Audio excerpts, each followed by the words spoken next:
All right, Shabbat Shalom, everybody.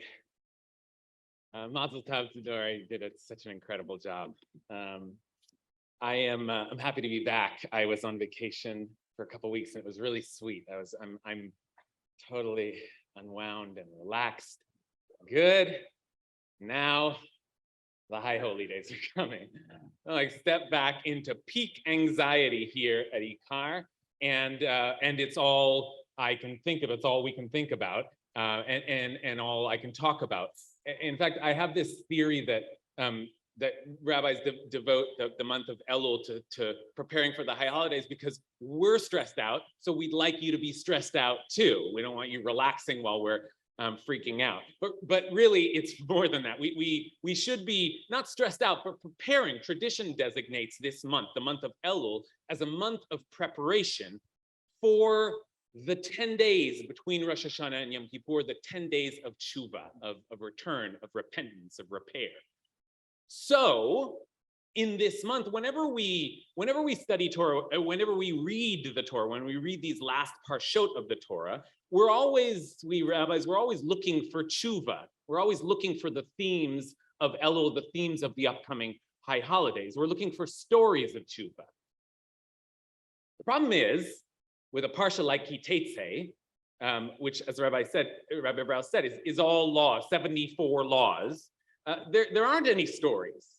It's just a catalog of laws, and these are not the love the Lord your God, honor your father and mother kind of laws. These laws have an eye to a new state, a new society that will be built across the Jordan, and so they're very technical, very prosaic regulations that are about governing the running of a society with all of its intricacies and problems.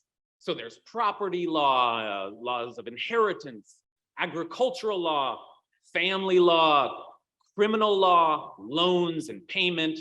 There are safety regulations, how do you build a building, and even sanitation regulations, right, about how you go to the bathroom. So where's my high holy Torah here? And then, of course, there's the great opening. Ki Teitzei lemilchama. When you go out to war, aloivecha.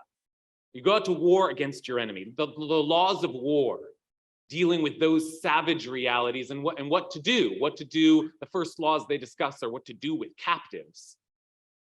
This is intense stuff, but it's not so relevant to the high holy days. It's not so relevant really at all for us today. Ever since we wandered out into the diaspora, and even the modern state of Israel, they don't use these laws to regulate their conduct in war. So it's certainly not relevant to the work of Elul. Is it that deep inner work? These laws are about the outer world around us, and we're thinking about the inner world, the spiritual, the personal. Whereas Ki Teitzei is brutally practical and social. So what do we do with this Torah now that we're here in Elul? Well, one of the things we can do is we can turn to Hasidic Commentary, that unique style of interpretation that emerged in the 18th century, which again and again attempts to spiritualize and personalize the stories and the laws of the Torah. So it's no surprise that the classic Hasidic reading of that opening line of our parsha, Ki Teitzei lemilchama aloivecha, when you go out to war against your enemy, the classic Hasidic reading going all the way back to the Baal Shem Tov himself, in Keter Shem Tov, if you want to look it up, is that the enemy that we're fighting is the Yetzer Hara, the desire for evil within us. Now that's a high holy day Torah. The battle with the enemy within. And then the question becomes, how do you capture the Yetzer Hara, right? You continue to read it through those laws. But before we go there, I can't help but ask a more classic Torah question, which is, haven't we seen this before? We have. Just last week, in last week's parsha, just the last chapter, chapter 20, began with the exact same language. Ki Teitzei lemilchama aloivecha. You can't ignore that repetition. That's one of the classic ways that the Torah communicates. The really hallmark of its literary style is the repetition of words and phrases, and we're meant to try and seek some connection between them. It's the first great or one of the first great hyperlinked texts. So when we hear Ki Teitzei Lemilchama this week, we have to go back and ask, well, what's the connection? What's going on there in that other war? But actually, back there, they aren't quite at war yet. That Ki Teitzei, that when you go out to war, is speaking about when you're about to go out to war. You're getting ready. When you get close to battle, when you're getting ready for battle, the priest, the Torah says, comes out and speaks to the troops to inspire them, to give them courage. And then the priest gives 3 military exemptions. Before they go out to war, there are 3 classic exemptions, soldiers who are excused from fighting. The first one, Mi ha'ish asher bana bayit chadash. Who is it, who here has just built a new house, but hasn't really lived in it, is still establishing their house? Well, they don't have to go out to war. Why? Pen namut, lest, God forbid, they die and they never got to settle into their new home. They never got to experience this house that they've just built. The second case, Umi ha'ish asher nata keren. Who has planted a vineyard but never harvested? V'yashav lebeito, go back home. Go back home. You haven't yet reaped the reward of all of your hard work.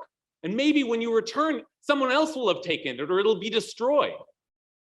And then the third case, Umi ha'ish asher eres isha. Someone who just got engaged but hasn't gotten married. Go back home. Go back home. Start your life. Work on your relationship. You're in no headspace for war. So what do we have here? Concerns for housing, for produce, for income, for relationships, for family, for a loving community. If these things are not securely in place, then we can't expect you to be ready to fight, because you've got the basic concerns of life to worry about, not some greater national cause. Okay, so that's the connection between these 2 Ki Teitzeis, these 2 when you go out to war. One is when you really go out to war, that's this week, but the earlier phrase is about when that period before you go out to war. Okay? Now, let's follow that logic and read it back into our Hasidic understanding of this week's Ki Teitzei Lemilchama. Remember, it's the inner war against your desire for evil, for sin. It's a war of self-reflection, a war of self-improvement. And that's good work. That's inner work. It's important work. It's spiritual work. But it seems you cannot do that inner work. You cannot have that focus. You cannot fight this kind of battle until you do the outer work of getting your life in place, getting your house in order, literally. In other words, if you are suffering from housing insecurity, from financial insecurity, from family insecurity, relational insecurity, then you cannot be expected to do the spiritual work of the High Holy Days. And this is a basic psychological truth, right? I learned it in school, famously under the banner, the rubric of Abraham Maslow's pyramid of the hierarchy of needs. You ever learn this? It's a classic if you ever took a psychology 101 class. So there's this pyramid, and at the top, the place you're headed is self-actualization. Self-actualization, coming to realize who you really are. But the point of the pyramid is that you have to start at the bottom and address the most basic needs before you start working on yourself, before you start actualizing yourself. So at the very bottom are physiological needs, air and water and food. And then one step up are safety needs, just basic security and safety, being okay, not feeling in danger. And then love and belonging. And only then can you work on his self-esteem, and then finally, self-actualization. In fact, he names various forms of self-actualization, and the final stage of self-actualization is what he calls transcendence. Now, that's what I want from my High Holy Days this year, transcendence. But I cannot fight for that if I'm scared, hungry, cold, lonely. I'm not ready for battle, outer or inner. Before we go to battle, we have to check in with our state of life to get our houses in order, our jobs, our relationships in order. Only then are we ready for this week's Teitzei. And that work is the work of Elul.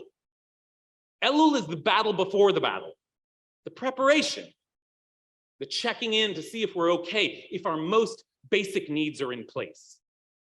Because before we do the hard work of the war within, that spiritual work of seeking transcendence, we've got to be okay. We've got to be okay. And just one more key point, the Torah isn't just telling us to check in with ourselves. The Torah describes a priest who goes out and asks everyone else, are you okay? Are you okay? Do you have housing? Do you have something to eat? Do you have folks who love and care for you? And that is also the work of Elul, the great preparation. Before we gear up to go inward, we have to turn outward to our community, to our city, our society, and ask if everyone around us is doing okay. And if not, the war will have to wait, because we cannot fight spiritual battles, we dare not, when the people around us are in real world physical struggle. Tomorrow, Sunday at 4 p.m. in Pasadena, our Brooke Wirtschafter is leading our Minyan Tzedek team to a gathering of over 300 LA Voice members and several of our state elected officials to tell stories of how housing and income insecurity are affecting our communities. Our own Brianna Shepard will be speaking, and I encourage you all to be there, because that's Elul work. That's the work of preparation. That's the work of first things first. Not tshuva, but what must happen before tshuva. Not the war, but the war before the war.